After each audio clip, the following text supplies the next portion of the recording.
Sauraro Assalamu alaikum wa rahmatullah. Barkanmu da sake kasancewa da ku a cikin wani sabon gajeren labarin mai taken sirri, da fatan za ku biyo mu domin jin darasin da ke cikinsa. Bin ƙofar ɗakin ta yi da kallo, ganin irin uwar tijarar da surukarta ta zo tana yi mata, haka kawai dan ɗanta zai ƙara aure, kamar kanta ne farau. Ajiyar zuciya ta sauke kafin ta share hawayen da ke gangarowa idanuwanta. Allah kai shaida ne, ni babu abin da na isa ne akan wannan kaddarar. Allah ka bani ikon cinye wannan jarrabawar. Sai kawai ta sako daga kan makeken gadonta. Tana kokarin fita daga ɗakin, aka buɗe kofar aka shigo da sallama. Menene kuma? Shine tambayar da mijin nata yayi mata kafin ya zauna a wajen da ta tashi. Dawowa ta yi ta zauna a kusa da shi. Sanda zuwa, ta faɗa tana ƙasa da kanta don hana hawayen da suka tara idanuwanta zubowa. Ba shi nake da bukata ba. Me yake damun ki? Shi nake son ji yanzu dai. Girgiza kai ta fara yi kafin ma ta kai ga magana. Yace kin sani sarai bana son ƙarya ko? Kamar mai jira sai ta ce, gaskiya ne abin da na ji? Shiru yayi bai ce komai ba. Ita kuwa ganin shirin nasa, sai ta ɗauke shi a matsayin amsa mai nufi da gaskiya ne abin da surukar ta faɗa. Sai kawai ta rushe da kuka. Hannu ya saka ya jawo ta jikinsa, ya rungume ta tsantsama kirjinsa. Ita kuwa sai ta ƙara sautin kukanta. A hankali ya shiga bubbuga mata baya, bayan ya fahimci kamar kukan nata ya isa haka. Batun yau ba kirjinsa ya kasance can ne maɓoyar sirrinta. Duk irin damuwar da ta shiga a nan take samun sauƙi. Shi kuwa ba tare da ya damu ba, haka zai bata isasshen lokaci ta yi kuka kafin ya fara rarrashinta. Ita ɗin ta kasance mace ce mai haƙuri da kawar da kai, sai dai duk da haka tana da rauni sosai. Yawancin lokaci za ta yi kuka ta ƙare, ya yi iyayensa don ta sanar da shi abin da yake faruwa, amma ba za ta faɗa ba. Da gaske ne abin da aka faɗa miki, duk da ba zan cewa ya sanar da ke ba. Wallahi Khairat, ba ni na yi niyya ba, umarnin Hajiya ne. Na so sanar da ita gaskiyar lamarinmu, amma sai na tuna idan na yi miki haka ban kyauta miki ba. Da sauri ta fito daga kirjinsa ta zuba masa idanu. Me ka so ka yi? Da ka tafka babban kuskure. Ai wannan sirrin ba na hangen ranar tonuwarsa. Sai ya yi murmushin gefen baki, wanda ga dukkan alamu na takaici ne. Shi kam tana ba shi mamakin ƙiyayyarta da fitar wannan sirri, wanda kullum fatan da take yi su kai shi cikin kushewarsu. Idan kin san haka ne, ko kan fa na menene? Shiru ta yi bata ce komai ba. Ban ga amfanin damuwa ba bayan ke kin san ni da ke mata kare ba. Kamar yadda kika bukata, babu wanda zai ji wannan sirri. To yanzu kuma menene na shiga damuwa daga maganar aure? Girgiza kai ta yi kafin ta fara faɗin. Haba dan Allah, aiki shi halal ne, kuma ba dole na yi kuka ba? Wata mata ce fa za ta raɓe ka, za ta baka dukkan kulawar da nake baka. Haka kuma kai ma za ka kula da ita kamar yadda kake kulawa da ni. Sai ya yi murmushi ya kuma jawo ta jikinsa. Ya ce to aiki alkhairi na ce, ba na tunanin nan kusa akwai wata mata da za ta kai matsayinki a wajena. Tabbas zan ba ta kulawa gwargwadon yadda addini ya koyar. Amma tabbas ke wutsiyar raƙumi kike a cikin zuciyata. Da wannan kalaman ya siya zuciyarta, har annorin da ya saba gani akan fuskarta a duk lokacin da yake tare da ita ya dawo. Ganin haka sai ya ji sanyi a cikin ransa, sai cewa ya yi, a taimaka min da ruwan jiƙa maƙoshina, tunda dai an daina ɗaga hankalin ko? Miƙewa ta yi tana dariya, ta fice daga ɗakin zuwa kicin domin ta kawo masa drinks. Washegar ranar duk da ɓangarenta da na Hajiya ba ɗaya ba ne, amma hayaniyar dangin Zaid ne ya tashi ta daga bacci.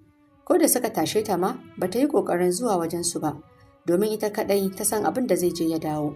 Sai kawai ta shiga kicin ta haɗa abinci ta zauna ta ci ta ƙoshi. Ta janyo wayarta ta zauna a falo. Kasancewar ko da Zaid ɗin ya fita, ba ta rufe ƙofar shiga falon ba. Sai aka buɗe ƙofar aka shigo babu ko sallama. Anti Salamatu ce yayar Zaid. Ita ce babba daga ita sai shi. Murmushi Khairat ɗin ta yi tana faɗin, a'a anti, ke ce a gidan namu yau? Ɗan haɗe fuska ta yi. Kar ki yi alamun kamar baki san mun zo ba, dan ba za ki ce baki ji dukkan shagalai da murnar da muke yi ba. Ai kuwa anti ban ji ba, dan yanzu nan na tashi daga barci. Taɓe baki ta yi sannan ta ce, ya rage naki. Dama dai siyayyar lefe ce aka yi, kuma dangi sun taru za a tafi a kai shi. Shine Hajiya ta ce a kira ki. Miƙewa ta yi daga zaman da ta yi ta ce, to gani nan zuwa. Sai da Salamatu ta ƙare mata kallo kafin ta ce, mace har mace, amma har shekara kusan 7 da aure, babu ko ɓarin wata ɗaya. Bata ce komai ba, duk da dai har yanzu ta gagara sabawa da gorin dangin mijin nata akan haihuwa. Ɗakinta ta shige ta share hawayen da ya zubo mata. Ta gyara fuskarta ta fita zuwa ɓangaren uwar mijin nata. Tana shiga cikin falon da sallama, duk suka yi shiru suka daina shewa da hirar da suke yi. gaishe da su ta yi. Wasu daga ciki suka amsa, wasunsu kuma ko kallo bata ishe su ba. Ta ƙarasa har ɗaki wajen Hajiya tana faɗin, Hajiya gani, an ce kina kira na. Ko kallon inda take Hajiyar bata yi ba sai cewa ta yi. Ai dai wadda na aika ta kira kin ta fi gaban ta yi miki ƙarya ko? Da sauri ta gyaɗa mata kai. To ga kayan lefe can an haɗo. Don wannan dai ko a gidan gwamnati sai haka. Ki je ki duba ki gani idan kishi da baƙin hali sun barki. Idan kuma ba za ki iya ba, duk daidai ne. Duk zafin maganganun Hajiya bai saka murmushin kan fuskarta ya ɗauke ba. Sai ta nufi wajen akwatin kayan ta fara ƙoƙarin buɗewa. Kin ga, da Allah ki a hankali ba sabon ba. Wannan sabon yayi ne, kar ki je ki lalata mata kaya. To Hajiya, idan ba ke ba ma, wa yake nuna wa kishiya kayan lefe? Ai kishi sai ya saka ta ɓata wani abun ko kuma ta sace. Cewar kanwar Zaid da shigowar ta ɗakin kenan. Aka ta leƙa kayan ta miƙe tsaye ta ce, Hajiya sun yi kyau ƙwarai, Allah ya sanya alkhairi. Babu wanda ya amsa sai Hajiya da ta ce, ki shirya ku tafi kai kaya. Ta girgiza kai ta ce, ku yi haƙuri, ban sanar da Zaidu ba. Tsaki Hajiya ta yi ta ce, ke kika jiyo kuma wannan? Ni ma dai na kusa hutawa.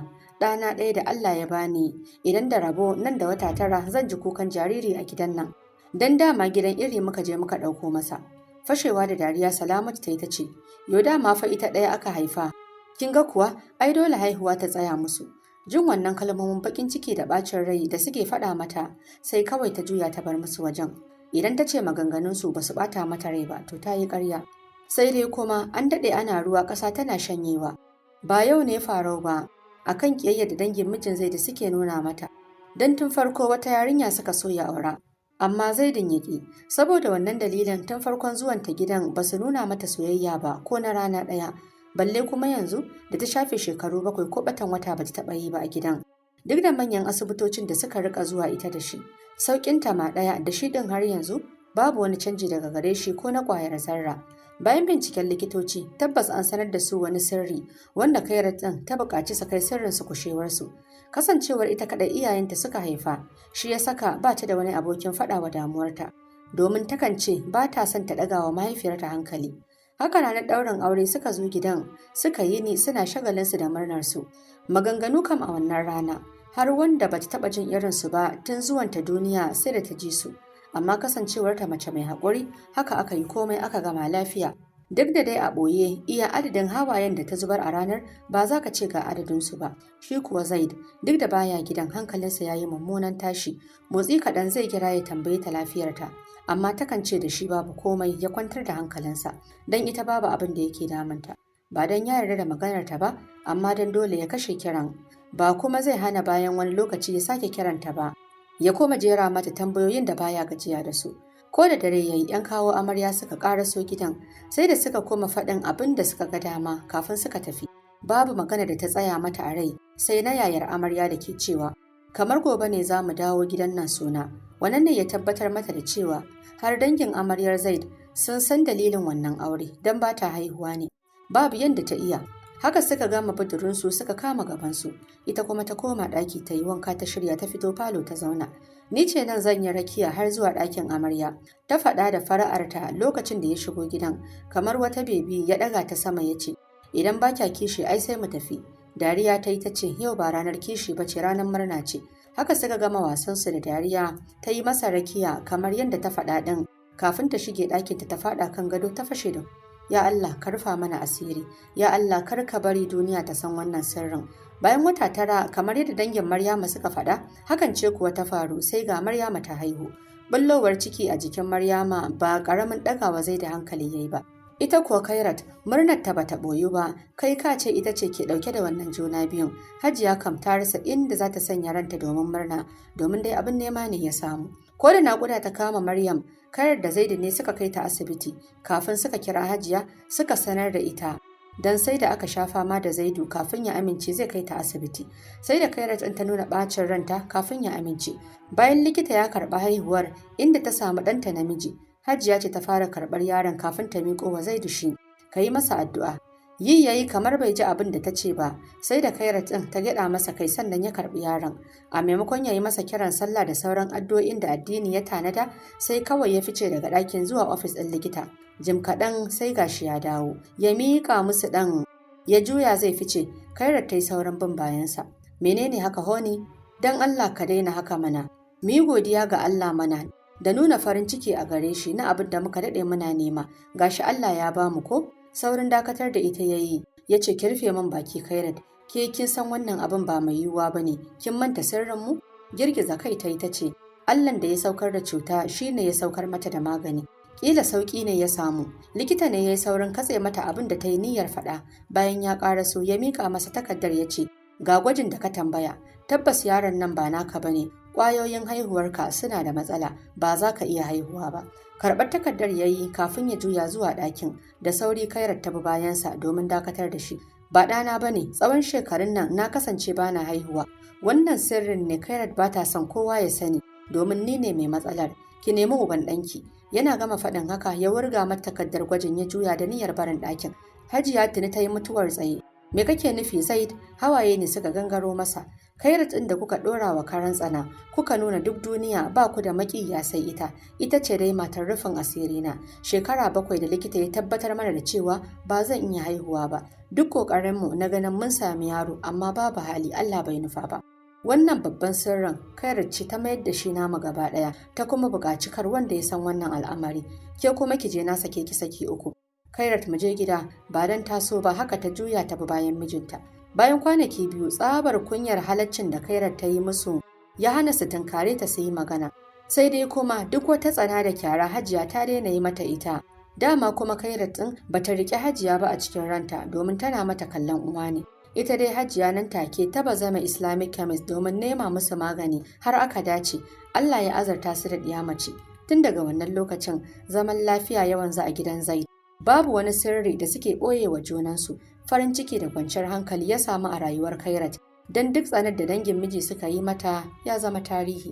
Mai sauraro, da fatan kun ilmantu da wannan ɗan takaitaccen gajeren labaran.